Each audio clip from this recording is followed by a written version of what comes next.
glad to have with us today Mr. Vinod Zutshi, sir, who is a retired IAS as well as former secretary in the Indian Tourism Department as well. So, sir, here is a series of questions which I would like to ask from you. Starting right from that, how was your experience as the Aspiration 2025? Well, it was a very well organized event, I must say, and I congratulate the I.T.S. School of Management, the management of I.T.S. and also uh, the students, of PGDM. See, the good thing about the event was that we had good speakers. A lot of things which came from them was were very useful for the young entrants. And more than that, I found the students very receptive, and they were listening to each and every thing. Normally, I have been to many educational institutions, as a speaker. So one finds that they may not be as absorbed or as they were, and there is a reason for that. Because they are all professional. They have to be a professional. They are professional students. They are going in for a profession. So in all, I am very impressed, and I also saw the placement scenario, in the brochure that was provided to us during the event. I was quite impressed.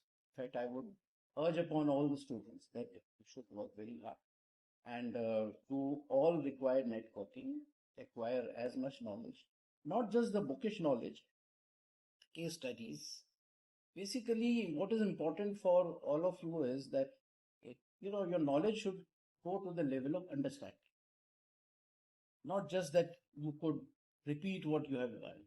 You should understand so that you can explain everything in your own. That is the real. So, as we know that COVID was a setback for the whole world and each and every department was affected due to COVID. So, how did you cope up with the new changes and how did you adapt it, and what are the steps which were taken to uplift the tourism department of India? What's your good name? Anam. Anam, I was incidentally not there during COVID. I had by that time retired. COVID came in 2020. But one thing which I, as a observer in the election commission, I was posted as a state election observer for Punjab elections in 2020, and that was the 22, and also in 2020, that was the time when COVID was at its peak. Now, what election commission did, or what management and governance, the governments did was, there was massive adaptability to the new system. For example, if you have seen elections, you see all kinds of public meetings.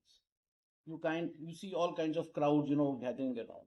So there were some mishaps in UP and West Bengal at that time. So when we went to Punjab, we brought in a change that no public rallies, no gathering of people, and the masks were given, at the polling booths everywhere, and there was a sanitizer. Now, this is normally not given. So what is important? And the people were sensitized about it, that you should. Then they were made to stand, at a distance. There were marks were made. Now, these kinds of things, in the administration and in governance, it is the duty of the authorities, the government authorities or election commission authorities, to sensitize people, because they would do whatever is told to them. So that way, I think India had very well adapted, barring the initial casualties that we had maybe in the second round. But otherwise, the administration rose up to the occasion. In fact, I congratulate all the district collectors, district magistrates, the district administration, who were literally, looking after, the entire COVID situation and providing all facilities and protecting the lives of. So India adapted to COVID very well, and the result was, Anam, that India got out of it as at the earliest. And that is the reason why we are, after COVID, one of the fastest growing economies in the world, because other economies took a lot of time to recover. We took very less time. Thank you so much, sir, for sharing such valuable insights and experiences with us. We hope to see you again in our campus. Sure. Thank you so much, sir. Thank you, Anna.